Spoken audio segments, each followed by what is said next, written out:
Bienvenue à Déclic, votre émission est l'émission des passionnés.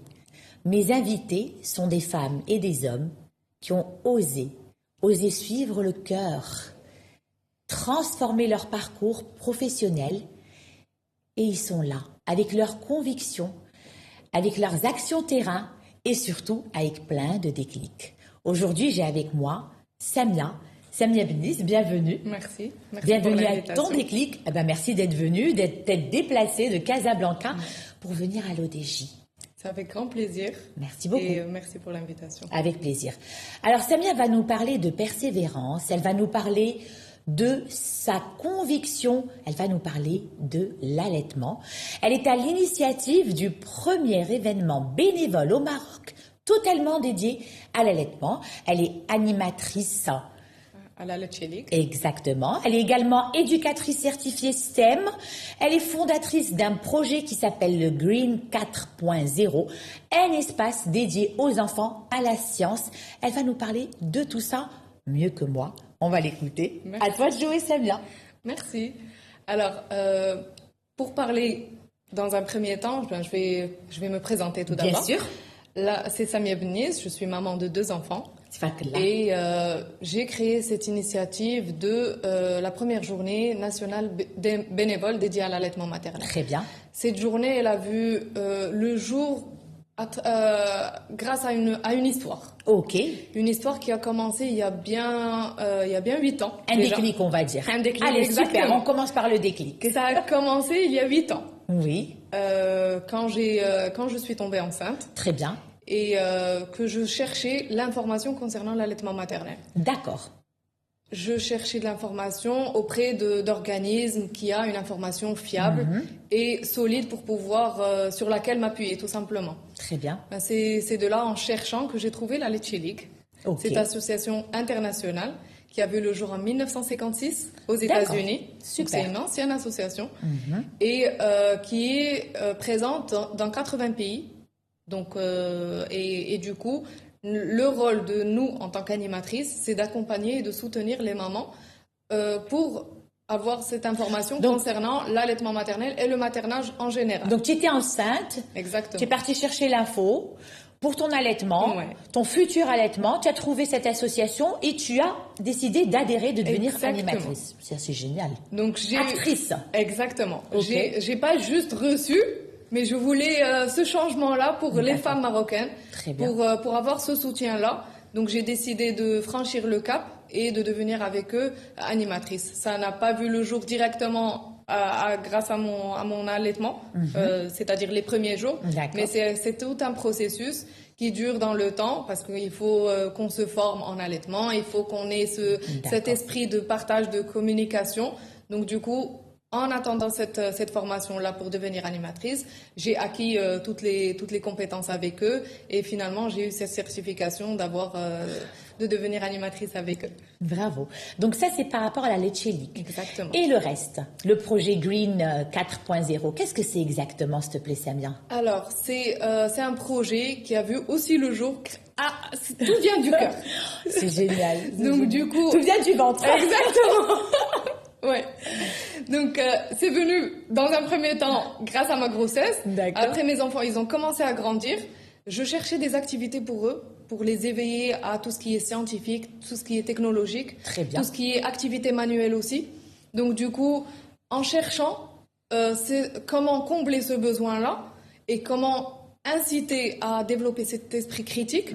Donc c'est là où j'ai commencé à me documenter, à apprendre, à me transformer du secteur de la logistique, qui est ma formation primaire et management. C'est bien de le préciser.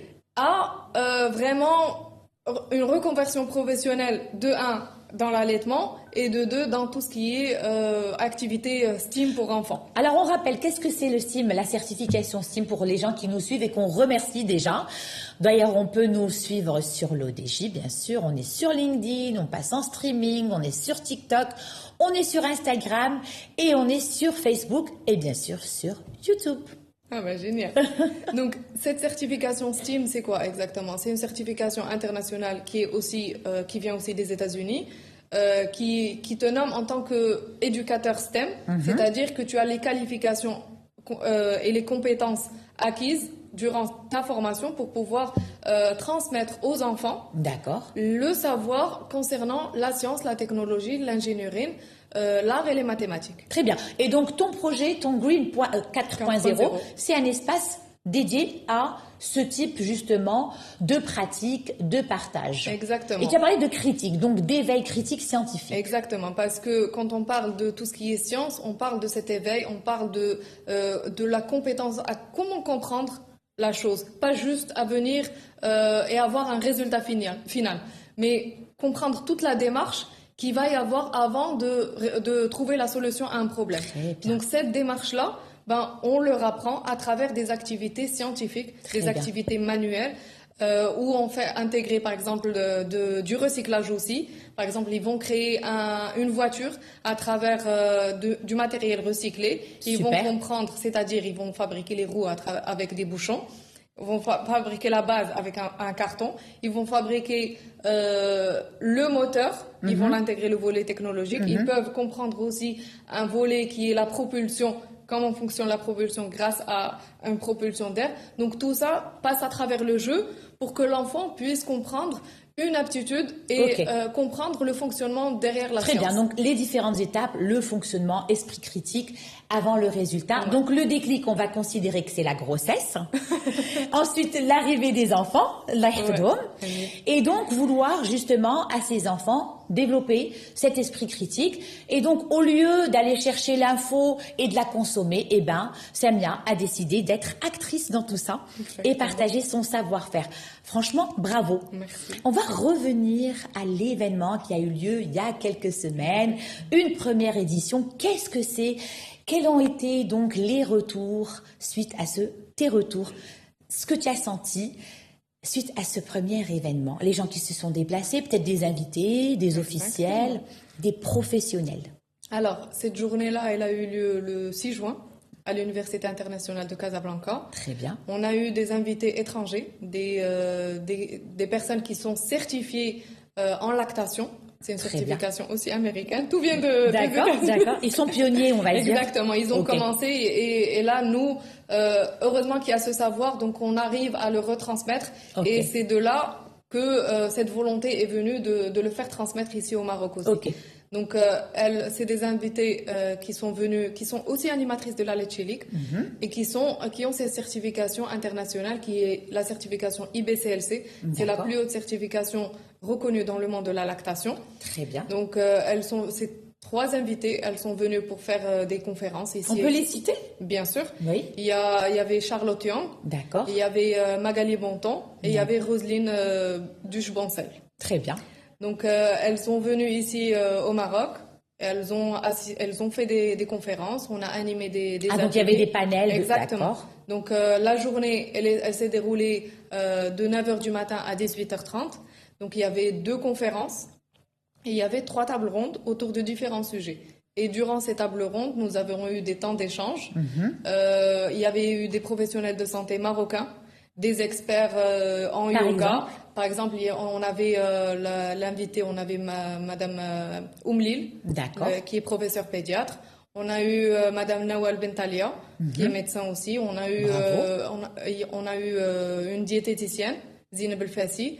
On a eu une professeure de yoga. On a eu des infirmières, on a eu des ostéopathes. Très bien. Donc, et les visiteurs? Le panel, il était vraiment différent. Varié. Exactement. Et des professionnels. Exactement. Voilà. C'était le but, c'était d'avoir des professionnels de santé et d'avoir, pour pouvoir faire transmettre ce savoir qui est de l'allaitement et de l'accompagnement à l'allaitement pour toutes les familles. Très bien. Donc, toutes les expertises autour de l'allaitement, puisqu'il n'y en a pas une seule, j'imagine. Moi, je suis novice dans le domaine. Je connais que ce que connaissent un petit peu toutes les femmes marocaines, à part celles qui ont fait l'effort comme toi, et je t'en félicite. Merci. Donc, toutes les expertises autour, bravo. Et les visiteurs? Les visiteurs, c'était ouvert à tout le public. D'accord. On a eu des professionnels de santé. On a eu, c'est-à-dire professionnels de santé, c'est-à-dire des médecins, des sages-femmes, des infirmières. On a eu des parents. J'imagine. Exactement. On a eu des parents. On a eu des professeurs. on a eu quelques papas, 2 ou 3 papas qui sont venus. Et on a eu une professeure, 2 professeurs en diététique. D'accord. On a eu des chercheurs, on a eu des étudiants, on a eu des parents. Donc c'était un panel diversifié. Pour les professionnels de santé, ils ont cherché l'information pour pouvoir se perfectionner et accompagner ces familles. Et les parents, eux, ils ont cherché l'information pour mieux réussir leur projet d'allaitement. Très bien. Est-ce qu'il y aura une deuxième édition, Inch'Allah? Inch'Allah, après tous les retours qu'on a eu des personnes qui étaient là. Des retours positifs. Exactement, des retours positifs. Et à la fin, merci beaucoup, à la fin de la journée, ils nous ont direct demandé c'est quand la prochaine édition. Ah c'est bravo. Ils ont émis le besoin. Exactement. Et c'est tout ce qu'on vous souhaite à toi et puis à tes partenaires. Merci. Je pense sérieusement qu'on a besoin d'informations à ce sujet. C'est un sujet qui est très important, qui concerne toutes les futures mamans. Et d'ailleurs, je vais te poser une question. Est-ce que tu penses que les papas devraient eux aussi faire partie en tant qu'acteurs avec leurs épouses, les futures mamans, pour justement le bien de la famille entière et pour que cet allaitement se passe comme il le faut, eux aussi participer, aller chercher l'info, accompagner leurs femmes. Tu as vraiment parlé d'un point qui est vraiment essentiel. Non, mais c'est vraiment important. Pourquoi? Parce que déjà, lors de l'accompagnement qu'on fait à travers les one-to-one qu'on fait avec les mamans ou bien les appels téléphoniques, parce qu'on a différentes façons de les soutenir. Très bien. Donc, et parmi ces moments-là, on leur dit quel est le rôle du papa là dans ton allaitement, dans ton projet. Comment ce papa-là est présent, comment il t'aide. Comme ça, tu auras un poids un peu... Allez, voilà, exactement. Elle se sent exactement. Et du coup, ce papa-là, il peut l'aider dans les moments où elle se sent vraiment vulnérable. Donc, comment il va la soutenir? Déjà, lui, peut-être qu'il n'a pas toute l'information concernant le volet allaitement, concernant même la grossesse. Donc, du coup, ce point-là, il vient dans la préparation à la grossesse. On a le temps les mamans là maintenant, et elles commencent à se préparer à la grossesse. Donc, pendant ce moment-là, on se prépare aussi à l'allaitement. Donc, partager avec ce papa l'information. C'est aussi le rôle de la maman de ne pas garder tout ça pour elle. Oui, parce qu'on a des croyances, pardon de t'interrompre, oui, y a pas de souci, qui vont nous limiter dans cette relation parentale où ça n'appartient qu'à la femme. Exactement. Le papa, il a aussi son rôle. Il peut venir bercer le bébé. Il peut venir lui changer la couche. Il peut venir lui donner le bain. Il peut venir partager des moments de peau à peau avec bébé. Ça va l'apaiser. Ça va lui rendre cet instinct naturel de se calmer. Donc, avec le papa aussi, il n'y a pas juste la maman. Même si elle allait, bien sûr, l'instinct paternel est très important dans toutes ces étapes. Même si elle allait, mais il n'y a pas que le fait de donner le sein qui va calmer le bébé. La présence Exactement. du papa. Elle est importante aussi. Donc, la maman, quand elle ressent à un moment donné qu'elle a besoin de se ressourcer, de prendre un bain, de ne rien faire, juste se reposer, de respirer. Prendre le relais. Exactement. Mais il doit être là en tant qu'appui pour prendre le relais, pour pouvoir donner à cette maman-là aussi la possibilité de se ressourcer et se revenir en force pour ce couple-là. Donc un modèle totalement participatif à chaque étape. Il n'y a pas vraiment de rôle dédié. C'est vrai que la nature a fait qu'on est différents, donc on a des rôles qui nous sont donnés différemment, mais je pense que, et je suis sûre d'ailleurs, que la participation va faire du bien aux deux. Elle va soulager les deux. Et puis l'enfant le ressent. Et c'est bien aussi pour consolider, renforcer la relation dans le couple. Et c'est bien de préciser, on n'est pas là pour pointer du doigt qui que ce soit. J'ai souvent entendu, dans ma vie de coach, dans ma vie de maman et tout simplement de femme, des femmes qui pensent, parce qu'on leur a fait croire que c'était seulement leur rôle à elles, et finalement elles vont se fatiguer.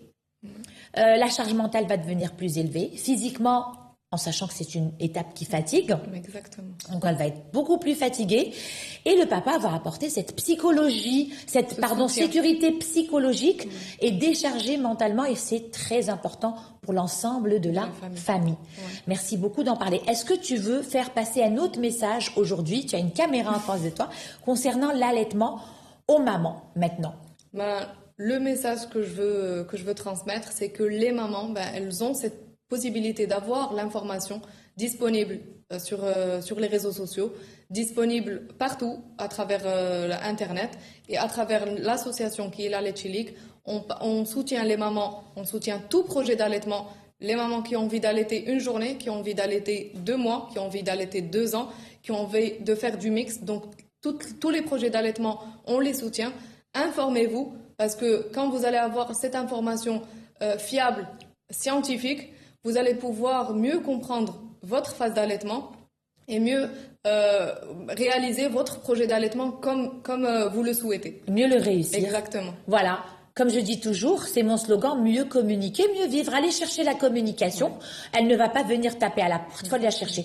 Et justement, où on peut trouver Samia Bennis pour justement plus d'informations. Vous me retrouverez sur les réseaux sociaux, sur ma page Instagram, en écrivant juste mon nom, Samia Bennis. Vous allez me retrouver. Très bien. Sinon, vers le projet Green 4.0 Junior, vous allez le taper aussi et le trouver. Sinon, en tapant aussi la Leche League, et vous aurez un réseau de différentes animatrices disponibles pour vous répondre. C'est soit, mais sur la Leche League, vu qu'on est présent dans 80 pays, rajoutez Casablanca. D'accord. Donc comme ça, vous allez tomber directement sur le volet Maroc. Okay, mais sinon, toutes les animatrices dans le monde peuvent répondre à vos questions. Super, c'est très précis, très clair.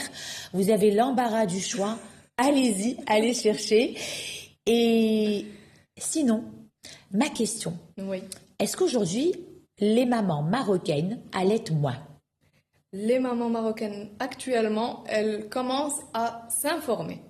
Donc, du coup, elles commencent à chercher cette information pour pouvoir mieux vivre ce projet d'allaitement, vu elles découvrent qu'il y a ce volet-là, allaitement, dans la phase de grossesse, dans la phase préparation à l'accouchement.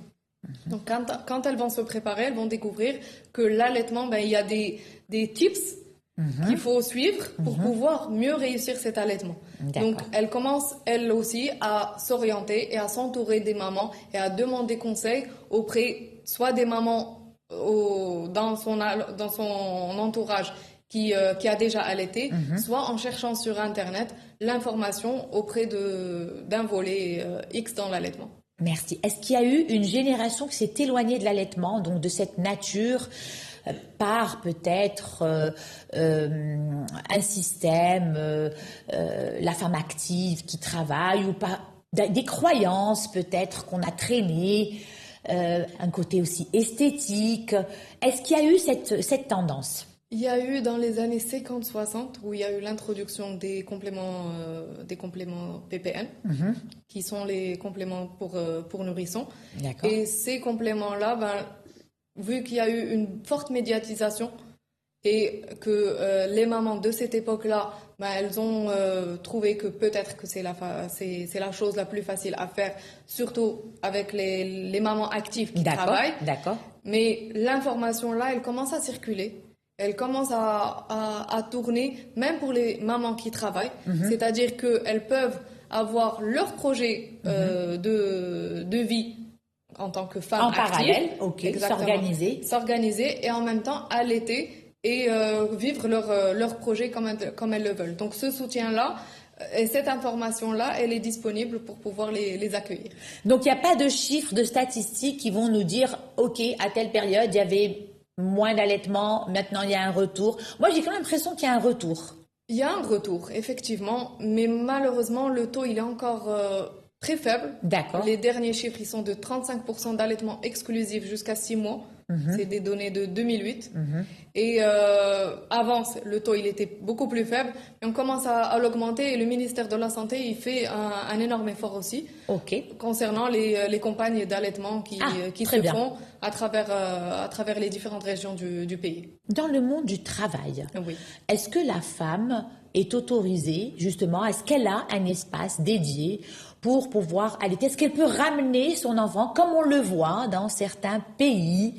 Est-ce qu'il y a des facilitations de telle sorte à ce que cette femme, justement, puisse renforcer son bien-être et non pas se sentir frustrée parce que, voilà, il y a cette coupure, c'est difficile, hein. Il n'y a pas que l'enfant qui vit cette coupure, mais la maman aussi, quand elle retourne au travail. Exactement. Est-ce que tu penses au Maroc qu'il y a encore du travail à faire là-dessus? Il y a énormément de travail à faire dessus. Et là, actuellement, on a les mamans actives qui travaillent. Elles ont 1 heure d'allaitement pour pouvoir sortir, récupérer leur enfant et allaiter. 7 heures. Des fois, on habite à 1 heure. Exactement. Donc, c'est vraiment limité. Ouais. Elles arrivent, il y a des entreprises qui arrivent à cumuler ce nombre d'heures. D'accord. Donc, ces mamans-là, elles ont la possibilité de le faire, mais il y a encore des entreprises qui doivent vraiment comprendre ce besoin des mamans et leur faciliter un espace de vie pour pouvoir gérer le fait de pouvoir aussi tirer son lait. Très bien. Pouvoir le donner à son bébé. Ok, donc espace de vie, de bien-être totalement adapté à l'étape, donc cette période d'allaitement. Ouais. Planification pour pouvoir aussi se libérer, parce que le stress de partir 1 heure et revenir, le stress c'est pas bien pour cette phase, je suppose. Inhibe. Voilà, comme pour toutes les phases. Ben, merci d'avoir répondu à mes questions. Maintenant, on va parler de persévérance rapidement. Quand je t'ai posé la question, le soft skills, parce que c'est aussi une émission de soft skills, tout de suite, tu m'as dit persévérance. Exactement. Pourquoi? La persévérance, tout simplement, ça m'est venu direct à l'esprit parce que c'est grâce à ça que j'ai pu avoir ma conviction et suivre le chemin, parce qu'il n'était pas facile de faire une reconversion du management, de la logistique à... Tout d'abord, dans un premier temps, à l'allaitement. C'est 2 mondes différents. Oui, c'est des univers totalement différents. Donc, à commencer à me former dans tout ce qui est allaitement, et ça continue encore. Ça fait 8 ans que je travaille sur ce volet-là. Et les études, ils n'en finissent pas concernant l'allaitement, parce que il n'y a jamais une fin. Il y a toujours des études nouvelles qui ressortent. Se développer. Exactement. Et du coup, c'est la persévérance, elle vient là. Ça fait 8 ans que je le fais. Exactement. Il faut vraiment s'accrocher. Il faut avoir le souffle. Et le souffle, on l'a en s'écoutant et en le faisant avec le cœur. Bravo. C'est un très beau message. Merci. Avoir le souffle, c'est ça la persévérance. Continuer, s'accrocher, mais se donner les moyens aussi d'être persévérant. Exactement. Bah oui, parce qu'en s'accrochant, il faut aller étudier, chercher l'information. Donc c'est une totale reconversion. Oui. Qui est réussie, on peut dire. Bravo. Merci. Alors maintenant, je vais te demander de respirer, fermer les yeux. C'est une petite...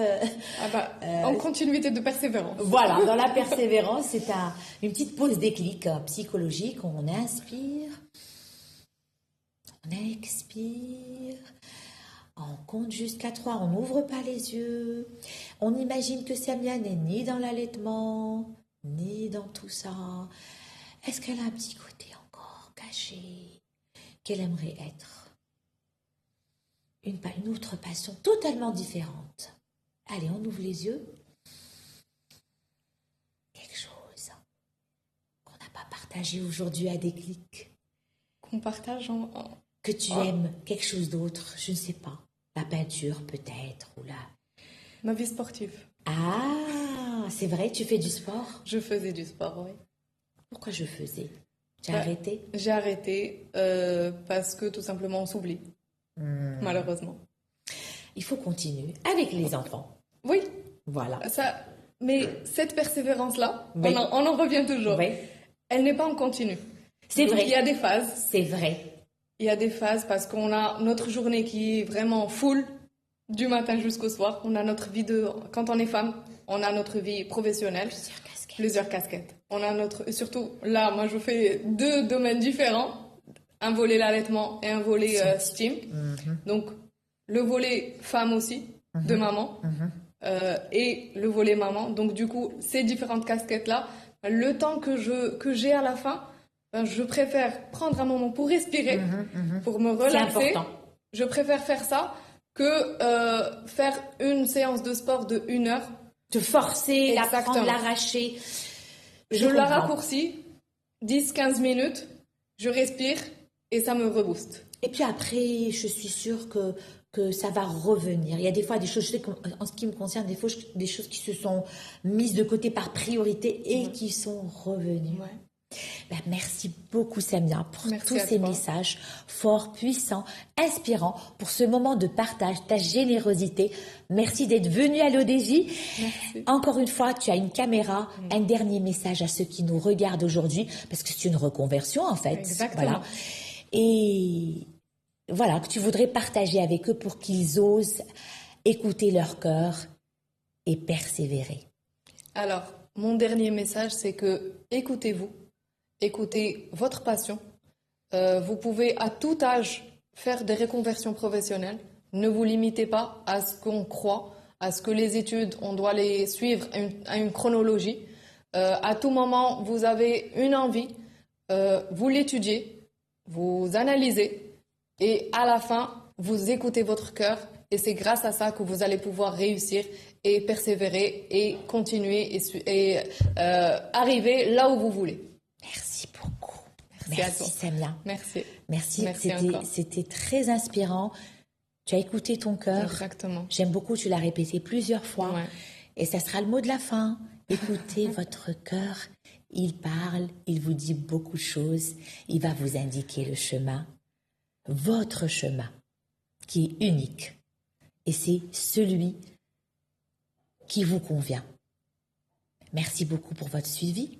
Merci à l'ODJ pour ce beau studio. Et je vous dis à bientôt. N'oubliez pas de liker, de partager et surtout de rester fidèle. Merci encore. Merci.